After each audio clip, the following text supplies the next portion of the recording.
So in this video, I want to talk about how to analyze panel data once more, but really get into sorting and binning and really thinking about levels of analysis in your analysis. So I did a couple of videos already about panel data analysis. You probably want to look at those. Those are from the last couple of videos. But I could do a lot more of these kind of things. If you find them interesting, please do let me know below. So if you don't know me, I'm an associate professor of innovation strategy and entrepreneurship.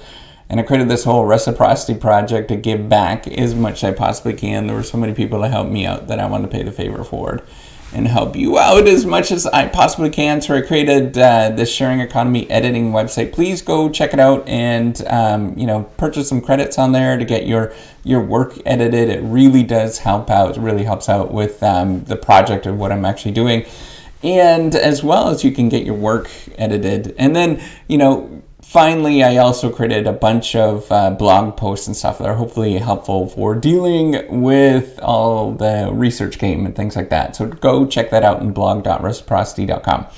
All right, qualifier here. I am not a crazy econometrician in any sort of way. I'm not being derogatory. I just, I'm not that kind of person that sort of deals with a lot of equations and stuff on a regular basis. But, I played around with data for a long time. My background is in engineering, chemical engineering, and then I did management science, and then I did my doctorate in strategy. But I've been playing around with this stuff for a long time, so I have some, more tacit knowledge than that sort of, getting real deep into this. Okay, so that's a long story. All right, so in terms of analyzing panel data and thinking about sorting and binning, I think these are the most powerful things that we failed to do. Most of us actually are not doing a really good job of this, but you can actually get a lot done with that. So what do I mean by sorting and binning, right? So binning, I'm really talking about the different levels of analysis in terms of how you're analyzing what you are trying to analyze, right? So looking at whether you have a data set and most data sets have this information now. It's pretty readily available. Whether you want to look at sort of industry level, or you want to go into the firm level or product level, you start taking a deep dive into this. And the reason why I bring this up is, I struggled with this with my data set in terms of looking at some of the stuff that I was looking at. There was just so many levels of analysis. There's so much data there. It was incredibly rich, and I didn't know, what you should do and sort of target in. I kind of just guessed. But that's kind of what research is, right? You kind of dive into it and you try to figure out what is the most appropriate thing, and then you justify why you actually are doing that most appropriate thing. So hopefully you're doing that beforehand. But as we know, with research, you're taking a dive. You don't really know what is the right answer before you actually get into it, right? So you have to take a deep dive into that. So what I would recommend is think about different ways that you can kind of bin things, right? And in how you're binning things makes a difference. Whether you're actually counting within, counting something that is happening, summing up something that is happening within a firm, or summing up that's happening within individuals, versus taking an average, maybe it's the geometric average or something along those lines, or you're taking, the log mean of the average. So that matters a lot too. Whether you actually do either you log the data beforehand, logarithmic transformation beforehand, and then actually take the mean after that, or the alternative, you take the mean and then you log the data, you log that mean. So you want to look at that and see what you're trying to do, and trying to get the appropriate sort of level of analysis or appropriate bin, as you might think about, in terms of what you're trying to capture. And you could look at it multiple ways. There is huge sort of literature on multi-level analysis, and that's kind of really what it's getting at, is this multi-level analysis. But for the most part, you want to be simple, and so you want to choose the thing that is most relevant in terms of binning and choosing what you're trying to bin. How you're grouping all of these things together. What is the actual level analysis? So try to think about that. And my thoughts on this is, not only you might want to play around with it just a little bit, but you also want to go into it, almost pretty rigid, just to save your time and effort in terms of being rigid. Is this is what my level analysis is, this is what I'm going to do. And then, once you have that constraint, what you're looking at, then you could start playing around with different sort of, how you're going to sum it up, or how you're going to take the average, or maybe you take a standard deviation across observations for that. Maybe you've got individuals and you look at the standard deviation across the individuals within the firm, right, or within whatever you're looking at, and you want to sort of play around what you're trying to get at, and it should be theoretically related to your theory, right? So it should be based on your theory. That's where it's so important, before you even jump into any of this kind of stuff, just have a good sense of what your theory is. Because it's not because it's like fancy and highfalutin and stuff. It actually makes your life just way more easier just to have that theory and have it really well specified before you even touch it. I used to be a lot more empirical, where I would just jump into the data. Now I try to pre-plan everything as much as I can, not because I'm worried about p hacking and harking, and if you don't know what that is, hypothesizing before or after the results are known, which is problematic. But at the same time, research is very much, I'm not necessarily, my view on this is not necessarily that I'm a deductive. I believe in deduction, sort of creating a big theory and then sort of coming up with, facts based on that theory, or hypothesis based on that theory, or induction, where you're looking at the actual, dreaming up based on facts, dreaming up the theory. But I'm kind of more of an abduction, I'm in the middle, is really what it is, more pragmatic in the sense of what, what is truly going on there. I think a lot of people are that way. Actually, probably most empiricists are that way, where they're kind of in the middle, and you try to do everything you can to sort of create a good theory around that. But then, in reality, once you start getting in the data, it's very much like qualitative data, where you're just jumping into it and you're trying to make sense of what's going on.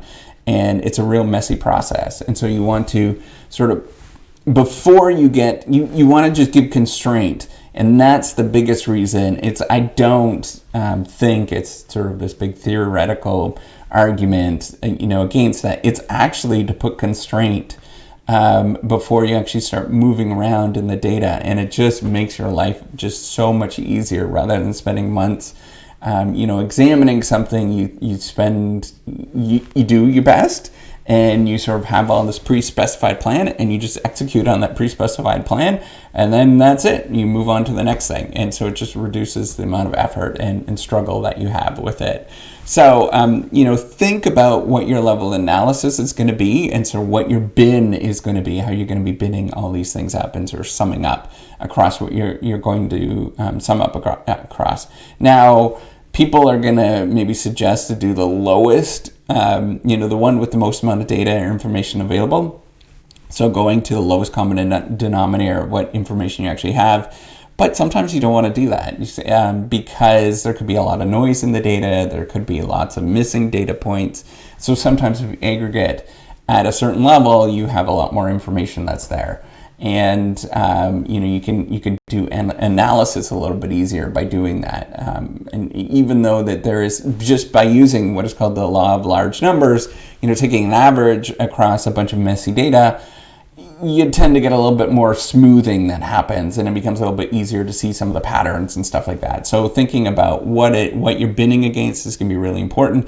That's going to be sort of dictating what your level of analysis is, or the reverse. The level of analysis dictates what the binning you should be looking at in terms of the analysis. So another thing that I think is incredibly important that, for the most part, most people forgot about, unless you start looking in the identification literature, causal identification literature. They have started talking about this, is thinking about different ways of, sorting the data to make sense of something that is going on behind the scenes. It's sort of looking at that variable of interest that makes sense to what you're getting at. So instead of most of us, the typical study is going to just look at, individuals or firms or groups or whatever, and then they're going to track that over calendar time. Well, you don't have to look at calendar time. You can look at any sort of relevant measure of, growth or time for that time variable. And you could look at things like size or mass, right? So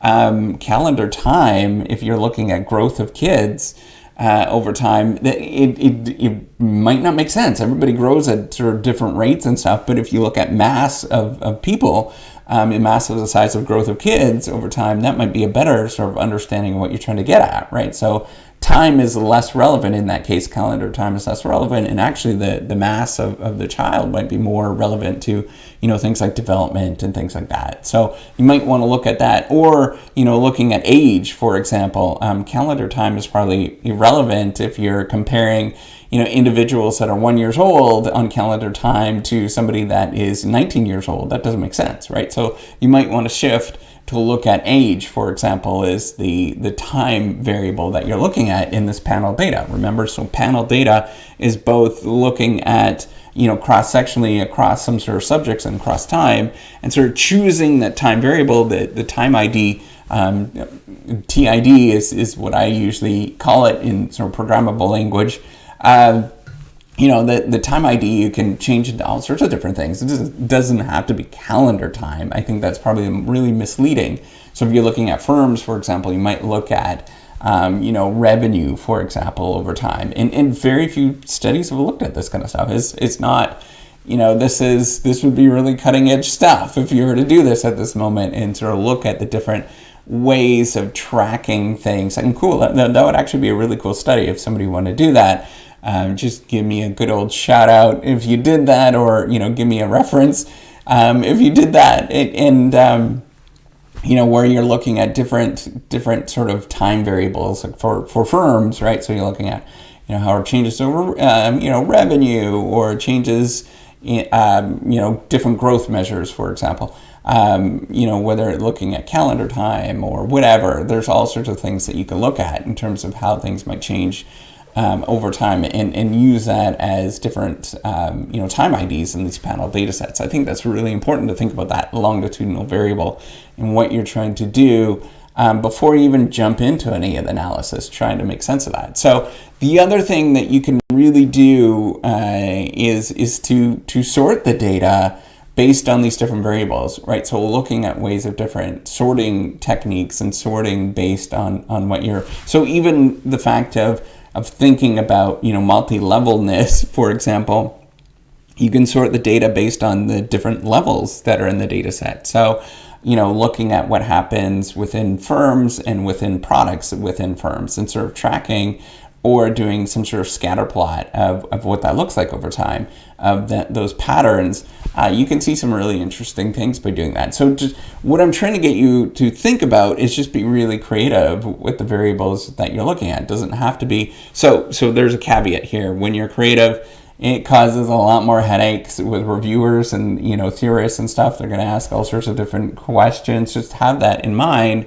Just don't get too crazy with how creative you are, and kind of be constrained, but at the same time recognize that it doesn't have to be the same old, and you can look at different measures and different ways of analyzing the data in terms of sorting and binning. This is going to be really valuable for you in terms of coming up with this. In fact, if you were to play around with just different sorting and binning ways of doing this, and you just plot, different sort of aggregate values and XY plots, scatter plots, golly, you're going to come up with some really interesting things by doing that. I do that all the time in terms of understanding what's going on behind the scenes, and that does help out a lot.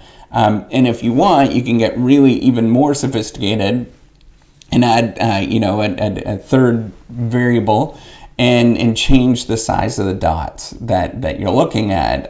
You could do that pretty easily. You can do that easier in Google Docs if you want to sort of play around with that.